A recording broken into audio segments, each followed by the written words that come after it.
Muy buenas tardes otra vez, hermanos. Ahora sí me escuchan.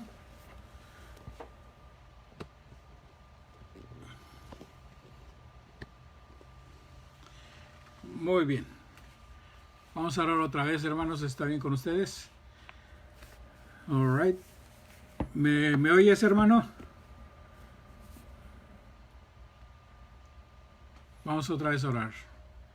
Señor y Padre Santo, otra vez estoy ante tu presencia para pedir que tú nos ayudes y que tú seas el que guarde este sistema y nos ayudes a comunicarnos de esta manera. Te ruego en Cristo Jesús. Amén. Muy bien. Si alguien me puede decir si me está oyendo, por favor. All right. Gracias, hermana. ¿Sí te oyen? Sí. ¿Ya Muy se bien. oye? Sí. Ok. Thank you, hermana. Ok. Estamos cantando el número 22. A Dios demos gloria. Ok. Vamos a cantar. A Dios demos gloria, pues grande es Él. Su amor es inmenso y a su Hijo nos dio.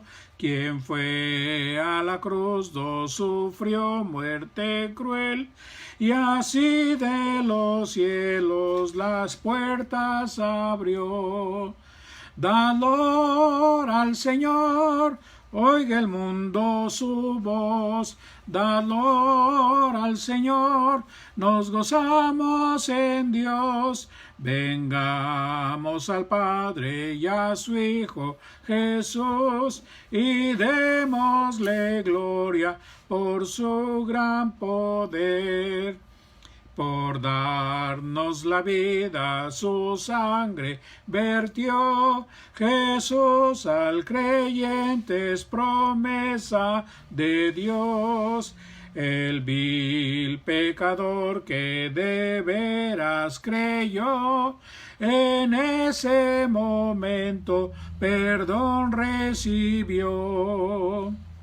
Dador al Señor, oiga el mundo su voz. Dador al Señor, nos gozamos en Dios. Vengamos al Padre y a su Hijo Jesús, y démosle gloria por su gran poder.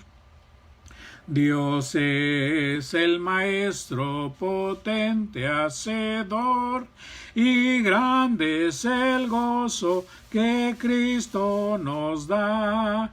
Mas nuestro asombro será aún mayor al ver a Jesús que en su gloria vendrá. Dador al Señor, oiga el mundo su voz. Dador al Señor, nos gozamos en Dios. Vengamos al Padre y a su Hijo Jesús, y démosle gloria por su gran poder. Amén.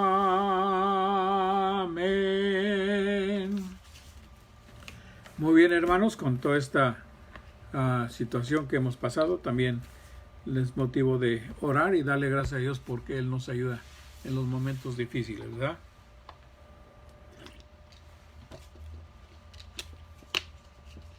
Para mí son críticos estos tiempos. Muy bien, vamos ahora a cantar el 323 para tratar de alcanzar el tiempo que perdí aquí con esta situación.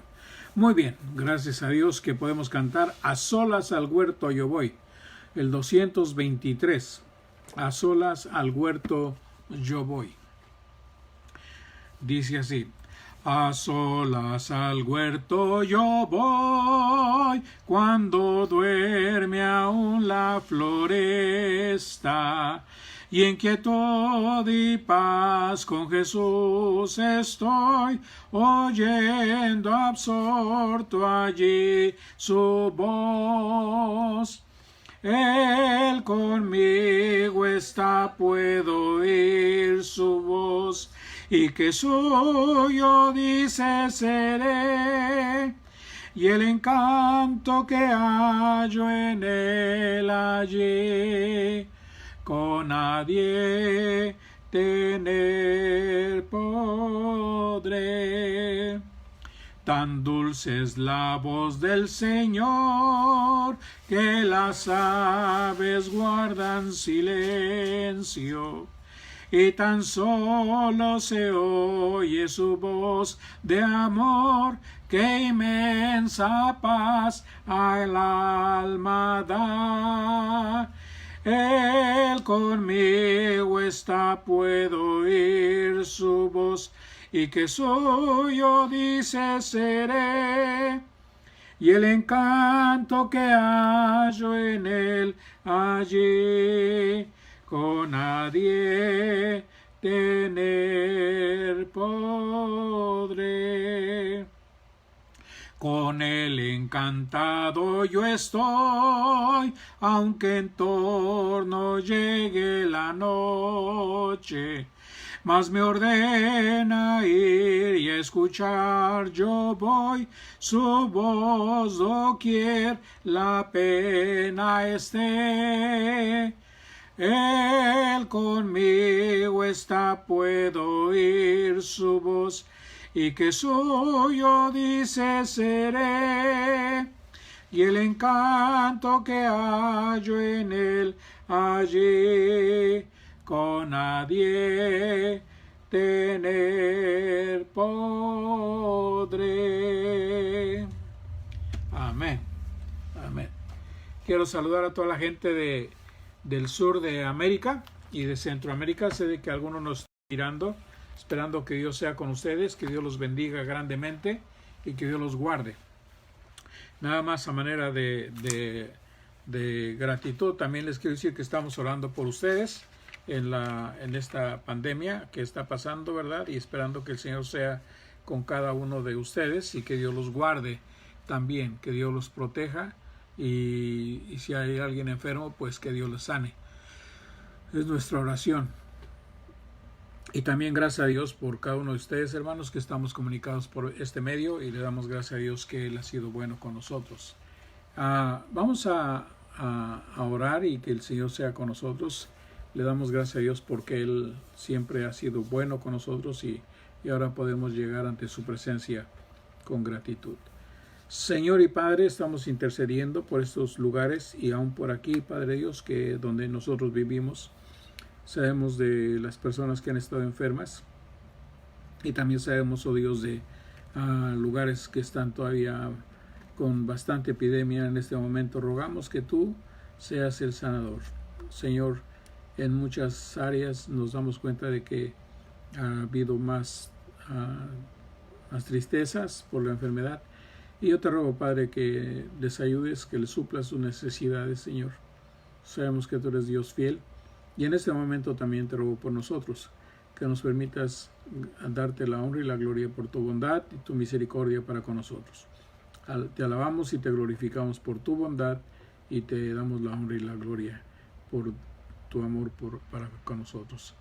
En este momento rogamos que tú nos dirijas en el estudio, Señor, y que todo sea para honra y gloria tuya.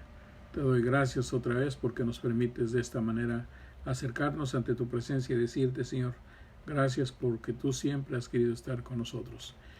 Te ruego así, Padre Dios, que podamos agradecer esta compañía que tú tienes para con nosotros, Señor, en Cristo Jesús. Amén. Muy bien, hermanos, estábamos hablando del tabernáculo y hoy es la segunda vez que voy a hablar un poquito más de la introducción a manera de repaso y también a manera de que nosotros nos demos cuenta de cómo Dios quiere estar con nosotros. Muchos de nosotros pensamos que esta idea de Dios es solamente de situación religiosa. Si solamente fuera eso, el hombre no tuviera los temores que tiene y tampoco tuviera planes, se puede decir, en su situación, en su manera de vivir. Pero nos damos cuenta que el hombre, desde la caída, cuando Dios creó al hombre, lo hizo a su imagen y a su semejanza. Entonces, cuando oímos que Dios lo hizo, solamente le dio un mandamiento y dijo que no coma de ese árbol del bien y el mal.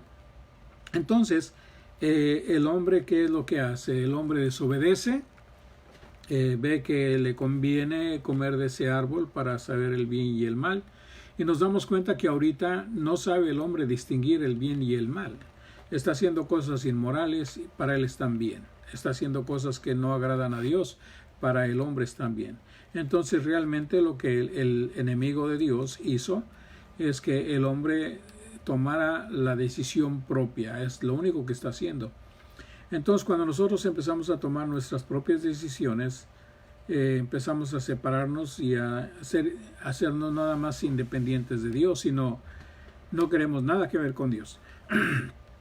La Biblia dice que en Romanos capítulo 3 que no hay quien vea a Dios, no hay ni siquiera uno, no hay quien haga lo bueno, todos nos descarriamos, todos somos como ovejas que no tenemos pastor y cada quien anda haciendo lo que le viene y parece.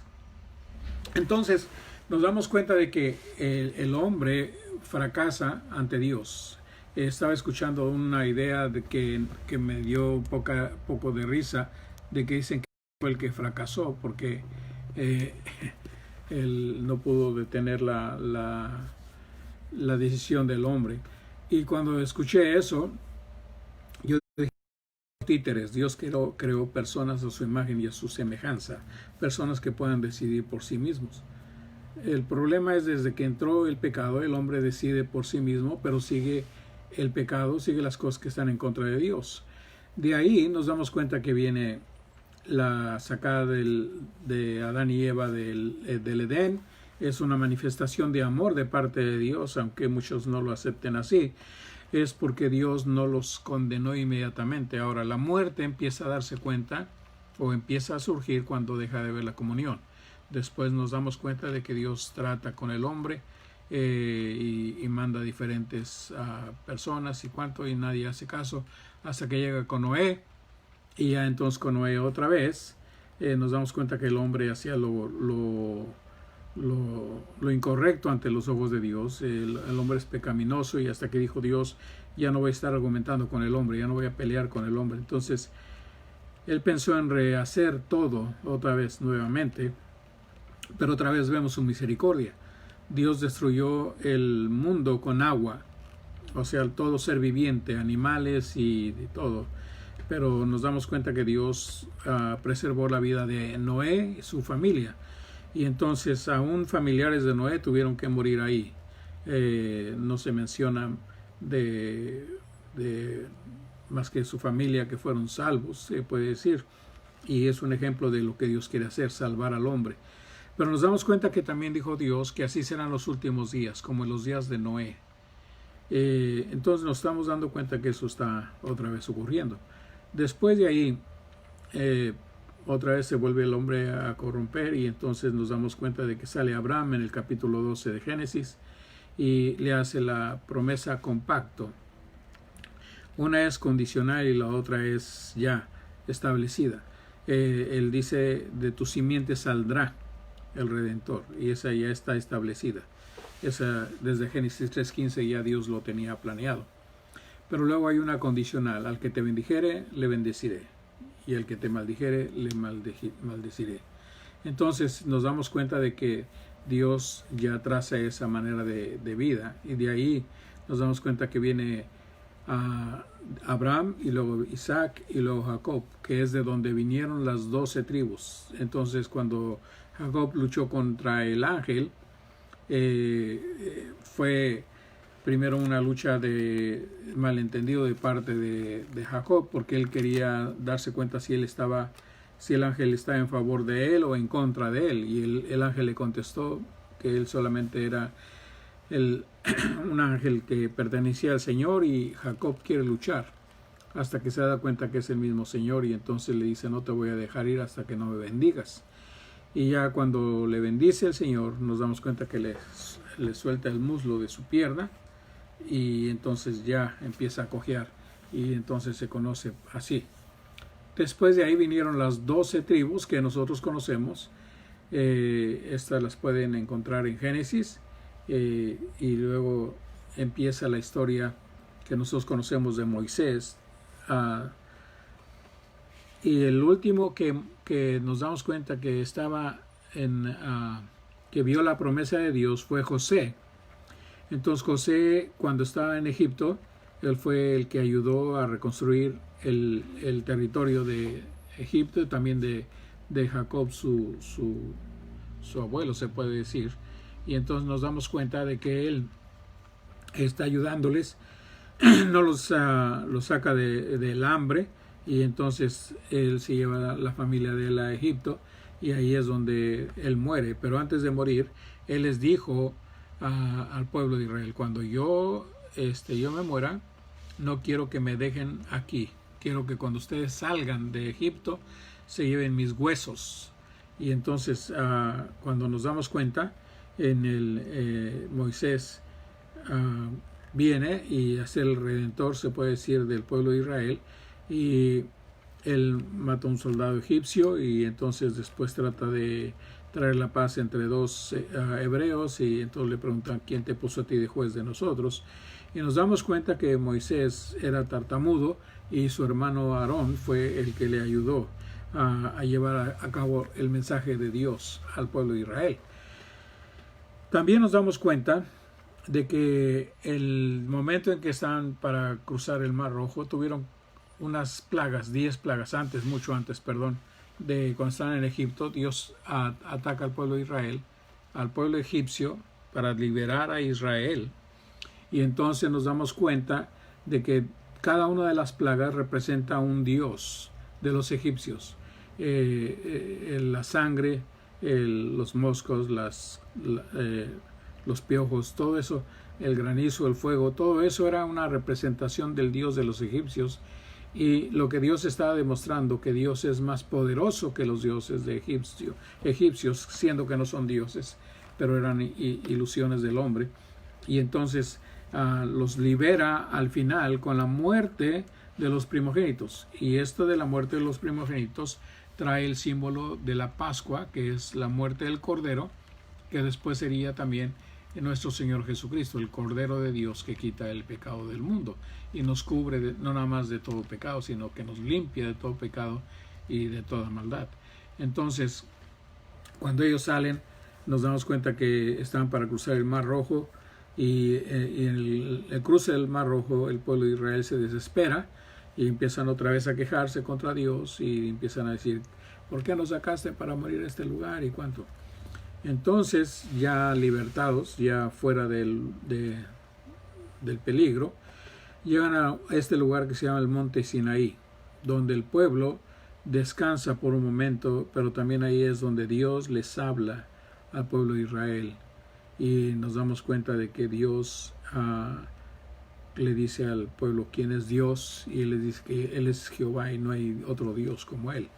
El nombre de Dios es Yo Soy, el que existe por sí mismo, el que siempre ha sido, el que es y siempre va a ser.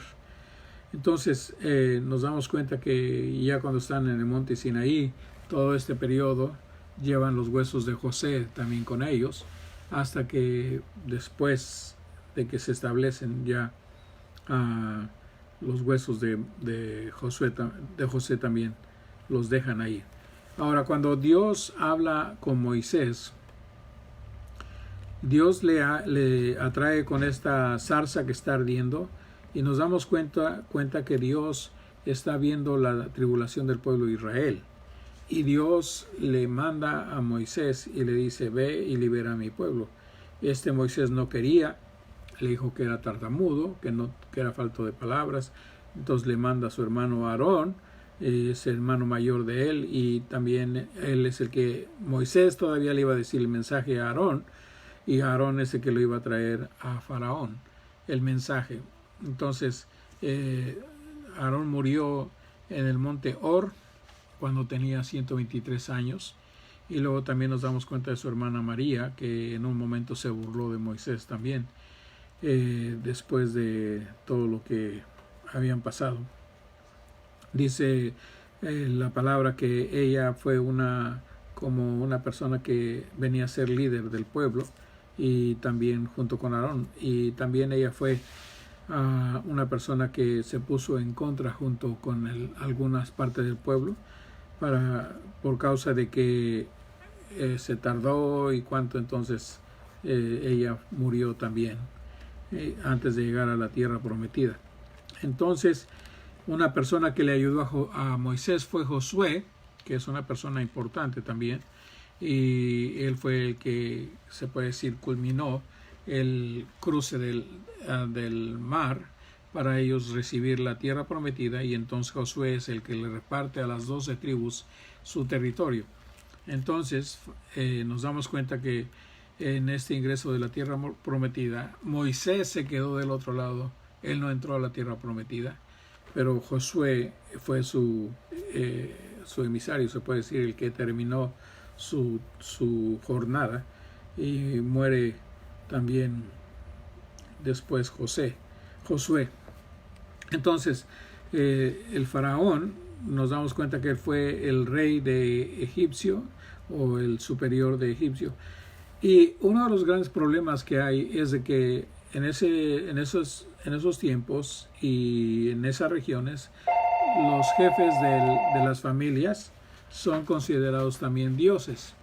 Entonces, cuando Faraón era considerado Dios, él fue también una persona que quiso abusar de su autoridad, y entonces, ¿qué es lo que pasa? Su destrucción propia. Y Dios, él retando a Dios, entonces fue como pasó. Entonces, en la historia hay algunos pactos que se hicieron en el mundo antiguo. Ahora esto lo pueden encontrar en Génesis, y nos damos cuenta de que en Génesis, en el capítulo 9, Dios trata un pacto con Noé, y era un tipo incondicional, y que dijo que no iba a volver a destruir la creación con agua. Pero entonces nos damos cuenta que el próximo juicio contra la tierra va a ser con fuego. Dios va a purificar. Luego nos damos cuenta que Dios hizo pacto con Abraham, también de una manera incondicional, en el capítulo 15 del 9 al 21, y Dios prometió dar la tierra a los descendientes de Abraham, y iban a tener un sacrificio, y nos damos cuenta que de esa manera sellan el pacto con ese sacrificio. Y luego otra vez con Abraham, en el capítulo 17, hace otro pacto Dios con él, y este es condicional. Dios confirmó el pacto con Adán, pero también es un compromiso. Luego dice en el capítulo 17, verso 4, luego especificó el compromiso con Abraham en cuanto a ti. 17:9. Entonces, déjenme, voy a leerles el pacto segundo que hizo con el Señor, para que miren que se va desarrollando de una manera. Dice, dijo de nuevo Dios a Abraham, en cuanto a ti, guardarás mi pacto y tu descendencia después de ti por sus generaciones. Este es mi pacto, que guardaréis entre mí y vosotros, y tu descendencia después de ti. Será circuncidado todo varón de entre vosotros. Circuncidaréis, pues, la carne de vuestro prepucio, y será por señal el pacto entre mí y vosotros. Entonces dice, la edad de 8 días será circuncidado todo varón entre vosotros de vuestras generaciones, el nacido en casa y el comprado por dinero, cualquier extranjero que no fuere de tu linaje. Debe ser circuncidado el nacido en tu casa y el comprado por tu dinero, y estará mi pacto en vuestra carne por pacto perpetuo. Entonces nos damos cuenta que Dios confirma de esta manera el pacto con Abraham, y nos damos cuenta que Dios reafirmó de esta manera la promesa en el verso 9, ¿verdad? 17:9. Luego nos damos cuenta que Dios hace un pacto en el Sinaí, y este está en Éxodo 19, del 19 al 24, y o sea, los capítulos 19 hasta el capítulo 24. Pero en el verso 5 dice, ahora pues, Si dieres oído a mi voz y guardares mi pacto, vosotros seréis mi especial tesoro sobre todos los pueblos, porque mía es la tierra.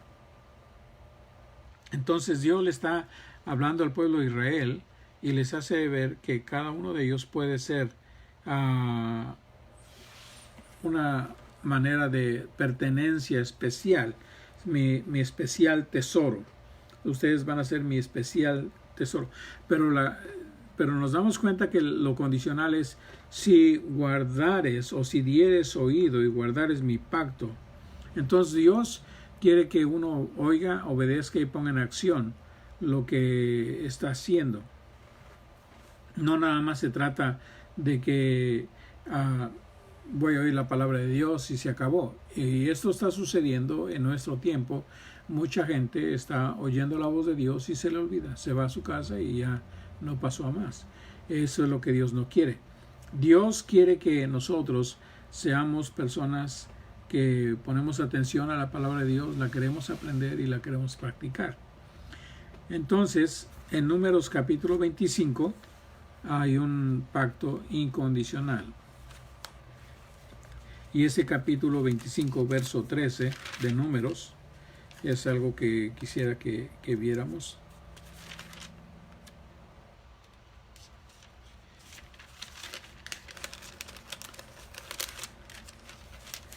Dice así, fíjese, voy a leer desde el 12. Por tanto, diles, he aquí, yo establezco mi pacto de paz con él, y tendrá él y su descendencia después de él el pacto de sacerdocio perpetuo, por cuanto tuvo celo por Dios e hizo expiación por los hijos de Israel. Entonces nos damos cuenta de que esto lo está haciendo con Finés, ¿verdad? En el verso 7. Y lo vio Finés, hijo de Eleazar, hijo del sacerdote Aarón, y se levantó de en medio de la congregación y tomó una lanza en su mano y fue tras el varón de Israel a la tienda y los alaceó a ambos, el varón de Israel y la mujer por su vientre, y cesó la mortandad de los hijos de Israel, y murieron en aquella mortandad 24,000. Entonces en el verso 12 nos damos cuenta que a Finés lo pone como parte del sacerdocio de Dios. En Samuel, segunda de Samuel, nos damos cuenta después está David, que después ya construye el templo, en segunda de Samuel, y desde el verso 5 hasta adelante, ¿verdad? 7:5. Pero quisiera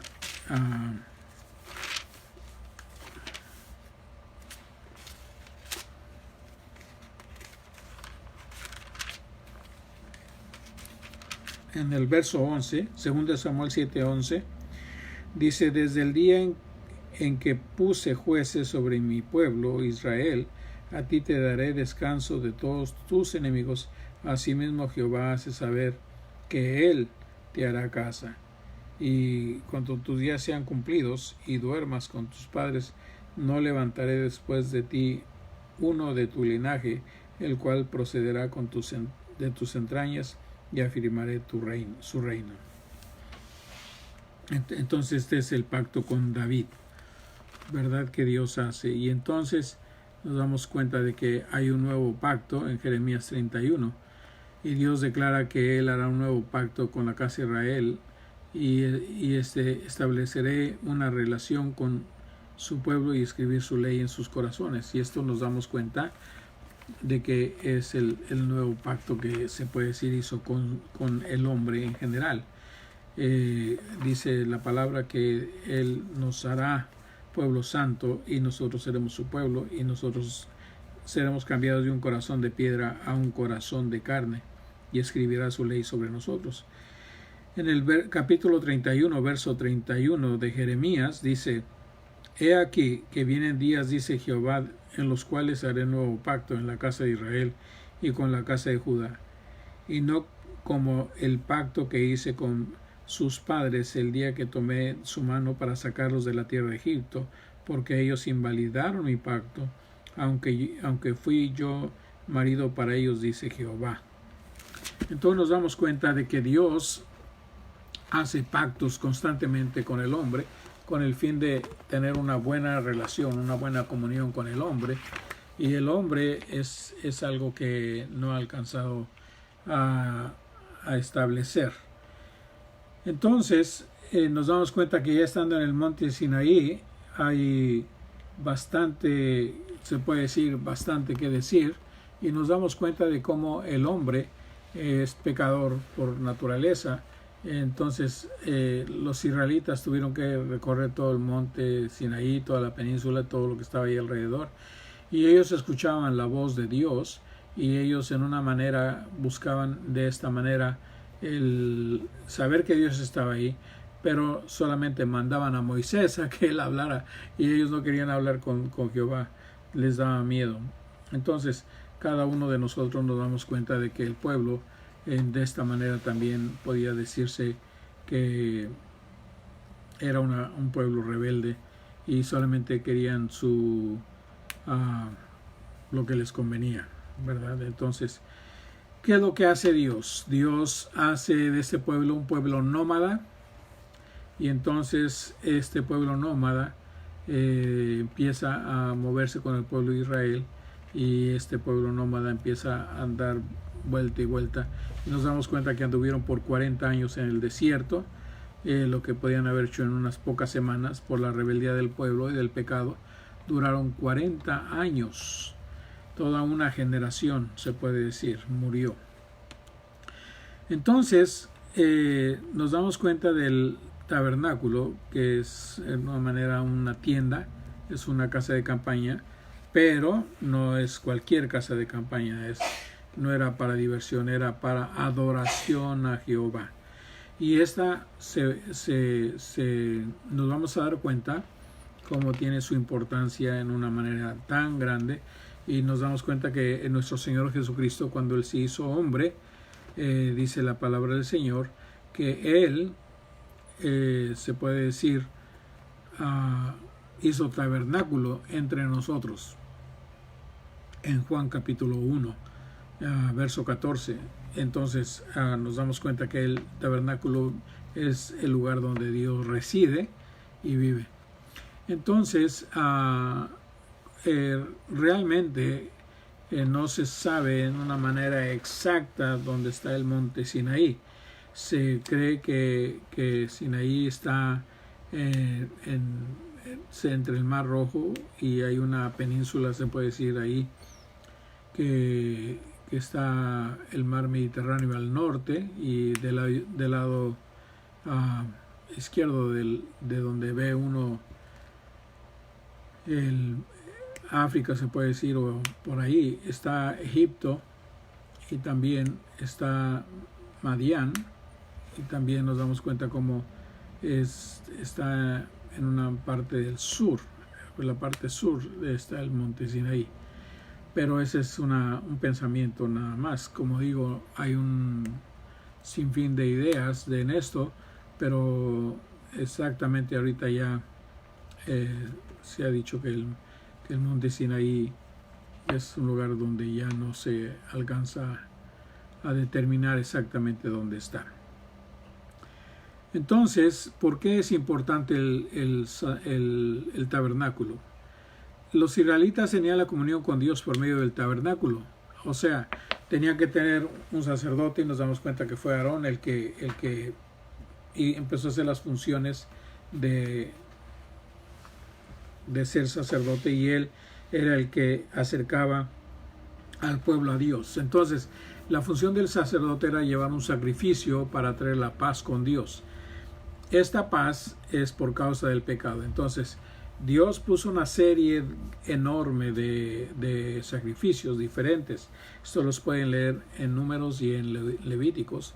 Y nos damos cuenta también en el libro de Éxodo hay algunos temas que salen.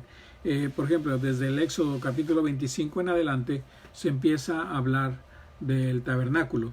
Se empieza a hablar de la mesa, de lo que viene siendo el arca del pacto, de los utensilios y todo lo que viene siendo. Ahora, cuando nosotros vemos eso, hermanos, hay algunas cosas que se oyen interesantes o curiosas, porque para nosotros son cosas que no ¿Por qué pone eso él ahí? ¿Por qué Dios lo pone? Y eso es algo que nosotros tenemos que aprender. Es que Dios es el que decide el diseño, Dios es el que decide las medidas y Dios es el que decide todo el ornamento que va a haber ahí, todo lo necesario que va a haber ahí. Entonces esa es una arca, que Dios pone dentro del lugar santísimo, y vamos a llegar a eso después. Y nos damos cuenta que también está el lugar santo, que es donde llegaban todos los sacerdotes, y luego nos damos el lugar de la propiciación, que es donde se derramaba la sangre diariamente, pero luego llegamos al lugar santísimo, que es a donde entraban una vez al año los sacerdotes que eran escogidos por Dios para tratar con ellos. Entonces muchas veces nos damos cuenta de que estas cosas se puede decir, son de los judíos y todo eso. No, están preparando nuestra enseñanza para nuestro Señor Jesucristo. Por ejemplo, el altar de bronce para los sacrificios. Entonces eso es para los israelitas. Para nosotros como cristianos, Jesús es nuestro sacrificio, y Él es el que quita el pecado de todo el mundo. A diferencia del sacrificio del Antiguo Testamento, solamente cubría el pecado, y como nuestro Señor Jesucristo, Él quita el pecado del mundo. También la fuente de bronce de lavamiento, donde se limpian la sangre para que no salgan y contaminen. Y también se puede decir de una manera la purificación, es la limpieza de nuestro Señor Jesucristo por medio de nuestra confesión de pecado. Y Él está, como dice la palabra del Señor en Primera de Juan, si confesamos nuestros pecados, Él es fiel y justo para perdonarnos todo nuestro pecado y limpiarnos de toda maldad. Pero esto tiene que ser en Cristo Jesús. No nada más, hermanos, es el hecho de repetir algunas palabras o decir unas palabras. Nosotros no llegamos a nuestro sacrificio, llegamos en el nombre de Cristo Jesús. No, hablamos del candelero, y otra vez, como digo, vamos a hablar más detalladamente. Ese es lo que iluminaba en el tabernáculo, y lo que ahora nos ilumina, ¿quién es? El Espíritu Santo. El Espíritu Santo es lo que nos ilumina. Entonces es algo donde los candeleros y la presencia del candelero que nunca se apaga, y es la representación del Espíritu Santo. Y también hablamos del aceite que se usaba para escoger al sacerdote, el sumo sacerdote, y rociarlo. También a los reyes se les ponía la unción del aceite de oliva, ¿verdad? Entonces de esta manera también tenemos el pan, la mesa del pan de la propiciación. Entonces para nosotros ahora tenemos la palabra de Dios, que es nuestro pan. El mismo Señor Jesucristo, no solo de pan vivirá el hombre, sino de toda palabra que viene de la boca de Dios. Y entonces cuando vemos esto de la mesa para el pan de la propiciación, también nos damos cuenta de cómo Dios usó del maná, que es parte de lo que está en el arca del pacto. Y entonces Dios también como suplió constantemente el pan. Luego recordamos a nuestro Señor Jesucristo que Él hizo la multiplicación de los panes. Y cuando fue tentado por Satanás, nos damos cuenta que Satanás trató de ocupar su mente y hacerlo distraerse de su posición, y diciéndole: si eres hijo de Dios, di estas piedras que se conviertan en pan. Entonces el Señor le contesta: no solo de pan vivirá el hombre.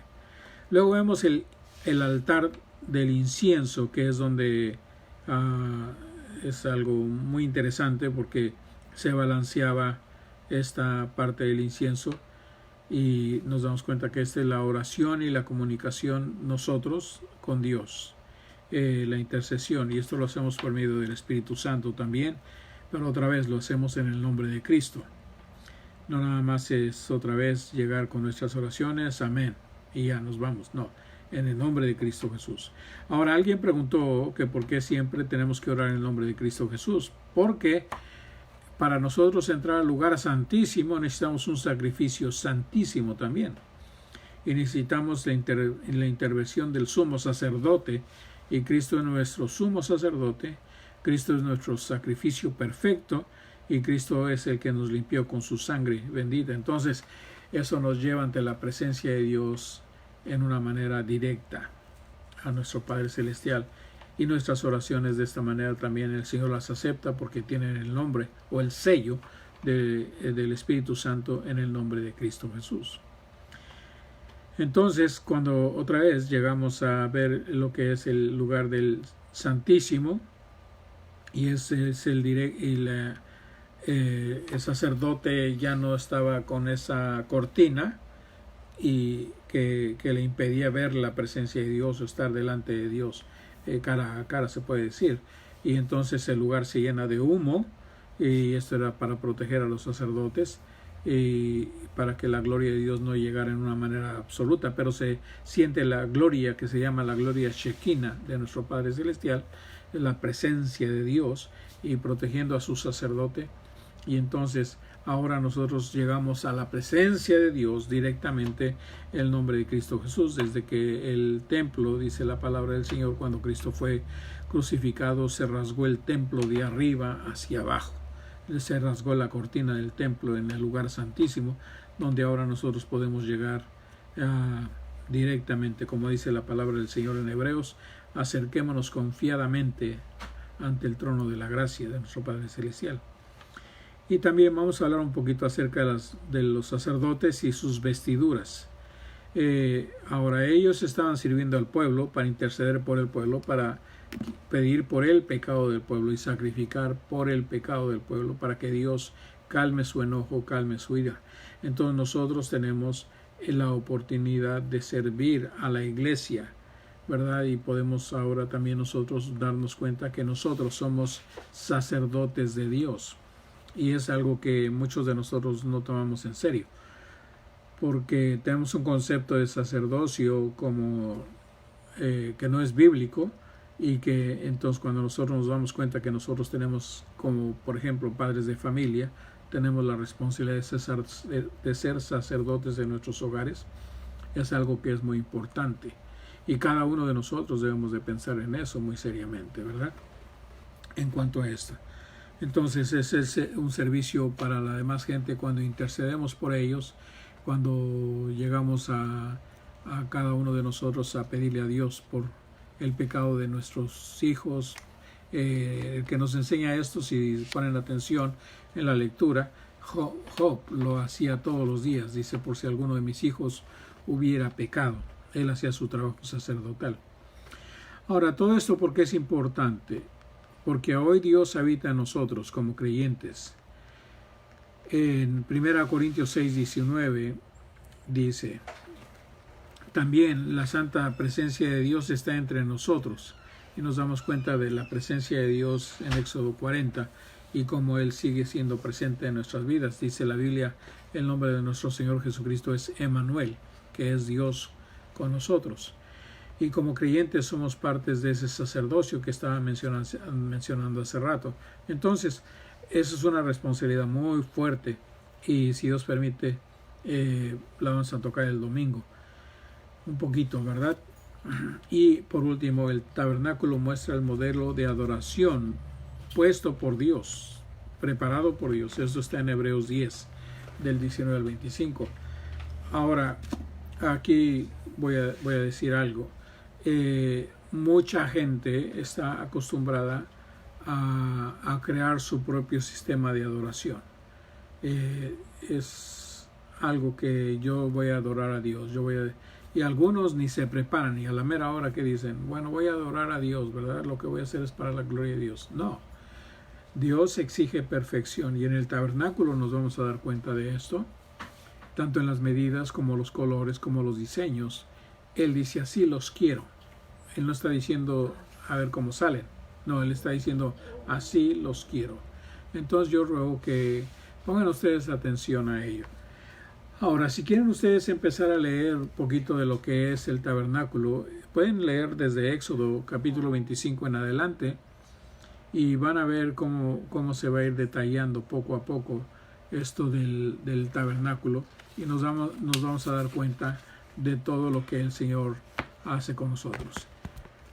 Entonces, la próxima semana, si Dios nos da licencia, ya vamos a entrar un poquito más en razón de lo que es el tabernáculo y vamos a dar bastantes referencias bíblicas, así de que por favor estén atentos y a todo esto y nos vamos a dar cuenta cómo es interesante. Alguien, si nosotros nos ponemos a pensar, la palabra del Señor dice que Dios vive en el norte, ¿verdad? Entonces vamos a aprender por qué también. Así que esperamos que el Señor sea con nosotros. Vamos a dar tiempo para que oren, hermanos, ahí en sus casas y nos damos cuenta de que el Señor es bueno con nosotros y también estemos orando unos por otros y también Dios es bueno con nosotros y esperamos que el Señor sea súper bueno con nosotros. No alcanzo a entender aquí, pero hay una petición que está para con nosotros y es el día de mañana va a tener una biopsia. Entonces vamos a estar orando. No alcanzo a ver quién. La hermana Mary. La hermana Magdalena. Es la que nos está pidiendo eso. Entonces vamos a orar por ella y también vamos a orar por cada uno de ustedes, que el Señor sea con ustedes y que síganse cuidando, hermanos, por favor. No le hagan al valiente. No sabemos, como siempre he dicho, ¿verdad? He visto muchas contradicciones en todo esto de la epidemia, pero no es mi llamado el traer confusión.